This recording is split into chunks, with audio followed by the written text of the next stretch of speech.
Friends, welcome to my channel. எல்லாருக்குமே பிளான்னா ரொம்ப பிடிக்கும்ல.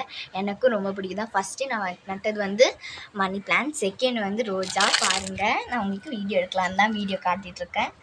நாங்கள் எப்போவுமே இந்த மாதிரி மேலேயே தூவி விடணும், அப்படி இல்லைன்னா அது வளராதுன்னு சொல்லுவாங்க.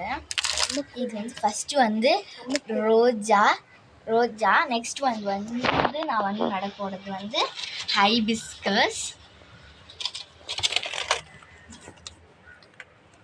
பெரிய ஓட்டையாக போட்டுக்கலாம். அப்பா கையே வலிக்குது, ஓட்டையே போட முடியல. அதுக்கப்புறமா வந்து இதையும் நட்டாச்சு. எல்லாம் அதுக்கப்புறம் இதுக்கும் தண்ணி வச்சாச்சு. லாஸ்ட்டாக வந்து நட போகிறது இது வந்து உங்களுக்கு தெரியுமா தெரியாதான்னு தெரியல. இந்த செடி இது லாஸ்ட்டில் தான் எல்லாத்துக்கும் ஓட்டை போட்டு தான் நான் நடுறேன். நீங்கள் என்ன ஓட்டை போட்டுருக்காங்க இல்லைன்னா வேண்டாம். அதுக்கப்புறம் நானும் வந்து எல்லாத்துக்கும் மண் நல்லா போட்டுட்ருக்கேன். பாருங்கள், இந்த மாதிரி நான் 3 பிளான்ட் வச்சுருக்கேன். ரெய்னி சீசனில் ரெயினே வரல, அதுதான் அது சாமி வந்து கொஞ்சம் வீடியோ எடுக்க விட்டுருக்காங்க. ஓகேங்களா? பாருங்கள், இதுதான் எங்களோட த்ரீ வந்து பிளான்ட்டு. என் சேனல் பிடிச்சிருந்துச்சுன்னா மறக்காமல் லைக் அண்ட் சப்ஸ்கிரைப் பண்ணுங்கள். Bye friends.